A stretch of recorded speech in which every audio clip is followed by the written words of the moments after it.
లంబోదరాయ నమః. ఓం నమో నారాయణాయ. తారాని ఆధ్యాత్మిక ఛానల్కి మీ అందరికీ స్వాగతం. ఈరోజు మనం అష్టాక్షరి మహామంత్ర విశిష్టత తెలుసుకుందాం. ఓం నమో నారాయణాయ అనే అష్టాక్షరి మంత్రంలో ఓం అంటే ఆత్మస్వరూపాన్ని, నమః అనే అక్షరాలు బుద్ధిని, మనస్సుని, నారాయణ అనే అక్షరాలు పంచేంద్రియాలను, జీవుణ్ణి తెలియజేస్తున్నాయి. అష్టాక్షరి మంత్రం వ్యాపక మంత్రం, ఆకాశతత్వంపై ఆధారపడి ఉంటుంది. ఆ కారణంగా ఈ మంత్రాన్ని జపించేటప్పుడు ఉపాసకుని మనస్సంతా ఈ మంత్రమే వ్యాపించి ఏకాగ్రతను కలిగిస్తుంది. జలాలకు నారములని పేరు.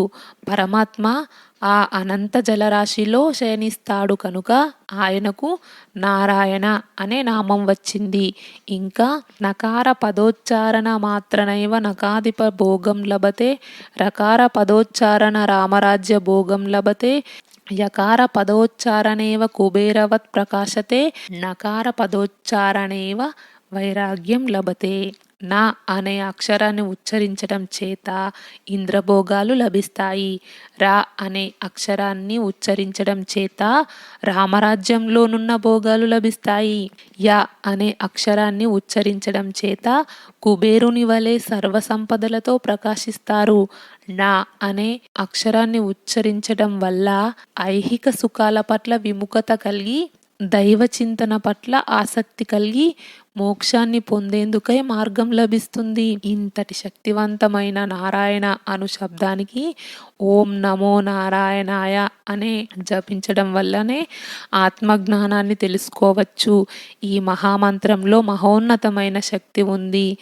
స్నానపానాదిగల సమస్త కర్మలలో నారాయణుడిని స్మరించుకున్నట్లయితే సమస్త పాపాలకు ప్రాయశ్చిత్తం జరిగి మంచి మార్గంలో పయనించటానికి వీలవుతుంది.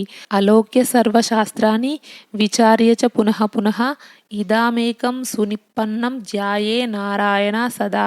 సమస్తములైన శాస్త్రాలను క్షుణ్ణంగా పరిశీలించి చూడగా నిరంతర నారాయణ ధ్యానమొక్కటే సర్వదా ధ్యేయంగా కనబడుతోంది.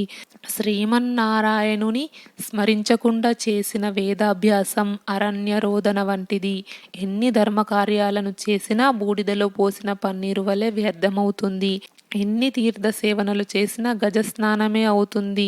శ్రీమన్నారాయణ నామాన్ని ఉచ్చరించేవాడు ఎంతటి పాపి అయినా దైవకృపతో మోక్షాన్ని పొందుతాడు. అంతటి పుణ్యకార్యాన్ని గత జన్మలో చేయకపోవడం వల్లనే ఇప్పుడు ఈ దుఃఖభాజకమైన జన్మ కలిగింది. ఓం నమో నారాయణాయ. ఈ వీడియో నచ్చితే లైక్ చేయండి, షేర్ చేయండి. తారాని ఆధ్యాత్మిక ఛానల్ని సబ్స్క్రైబ్ చేయండి. బెల్ ఐకాన్ గుర్తుపై క్లిక్ చేయండి. ఇంతవరకు ఈ వీడియో చూసినందుకు మీ అందరికీ ధన్యవాదాలు.